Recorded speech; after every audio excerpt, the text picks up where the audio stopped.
Hello friends, எல்லோரும் நல்லா இருக்கீங்களா? நான் சூப்பராக இருக்கேன். இன்றைக்கி வீடியோவில் நம்ம எதை பற்றி பார்க்க போகிறோம் அப்படின்னா, முக்கியமாக நான் என்ன ஊரில் இந்த களம் போடுறேங்க அப்படின்னா, இது வந்து பாலக்காடு பக்கம்.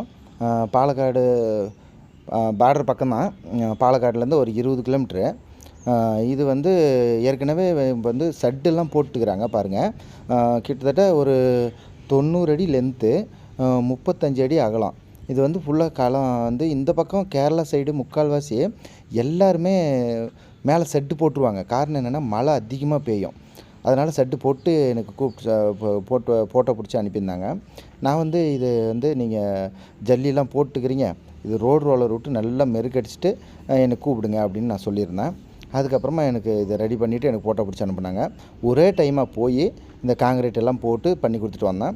இது வந்து பார்த்திங்கன்னா 1.5 ஜல்லி காங்கிரீட்டு போடல. நான் மாம்பழம் கீழே 1.5 ஜல்லி காங்கிரீட் போடணும்னு சொல்லுவேன் இல்லையா? இது வந்து வெறும் ஜல்லியும் மண்ணும் போட்டு ரோடுக்கு மெருக்கடிக்கிற மாதிரி நல்லா மெருக்கடிச்சிட்டாங்க. அதுக்கு மேலே நான் ஒரு 4 இன்ச்சு காங்கிரீட்டு புல் வச்சு இந்த காங்கிரீட் போட்டு பாலிஷ் பண்ணி கொடுத்துட்டு வந்தேன். இது வந்து நான் வந்து பெரிய வேலை தான் செய்வேன், தண்ணிக்கலம் தான் செய்வேன் அப்படின்னு கிடையாது. எனக்கு எந்த வேலை கொடுக்குறீங்களோ அந்த வேலையை நான் பெஸ்ட்டாக செஞ்சு கொடுப்பேன். பாரு, இது வந்து ஒரே காங்கிரீட் தான், காங்கிரீட் போட்டு பாலிஷ் பண்ணி கொடுத்துட்டு வந்துட்டேன். இது வந்து தண்ணி கலம் கிடையாது, நார்மல் கலம் தான்.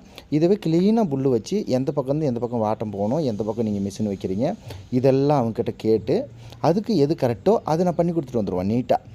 இது பாருங்கள், வெறும் கீழே வந்து ஜல்லி போட்டு மண்ணும் ஜல்லியும் மண்ணோட இப்போ வந்து ரோடுக்கெல்லாம் பார்த்திங்கன்னா 1.5 ஜல்லி போட்டுட்டு செம்மண் போட்டுட்டு ரோலர் ஓட்டுவாங்க. அந்த மாதிரி இது ரோலர் ஓட்டிட்டாங்க. அதுவும் போல் கேரளா சைடு அந்த பக்கம் ஃபுல்லாக நிறைய பார்த்தீங்கன்னா அந்த மண் வந்து கல் மாதிரி இருக்கும். செம்மண் அப்படி பிசு பிசுன்னு பிடிச்சிக்கும். அது வந்து அந்த மாதிரி போடுறதுனால போடலாம். ஆனால் தண்ணி கிழமை இருந்தால் கிராக் வரும், தண்ணி நிற்காது.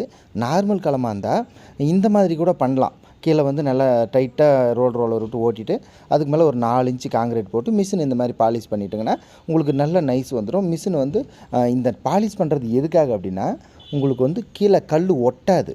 ஆலோ பிளாக் அடிச்சுட்டு கீழே வந்து பிடிச்சிக்கும்.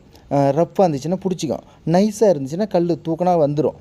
அதுக்காக தான் இந்த மாதிரி நான் நைஸ் பண்ணுறது. அதுவும் போல் மேலே தளம் இழுத்தா நைஸ் பண்ணுறதுக்காக சில பேர் கீழே மட்டி இழுக்குவாங்க காங்கிரீட் போட்டுட்டு.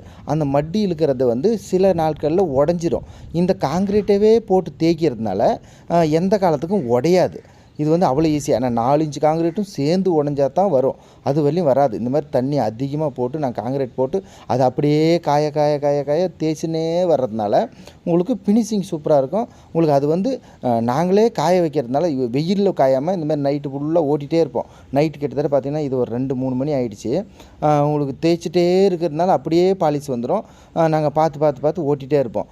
இது வந்து நார்மலாக செய்கிறவங்க அவங்கள வந்து அவ்வளோ நீட்டாக செஞ்சு கொடுக்க மாட்டாங்க. அதனால தான் சொல்லுங்கள், எந்த மாதிரி வேலையாக இருந்தாலும் நாங்கள் செஞ்சு கொடுக்குறோம்.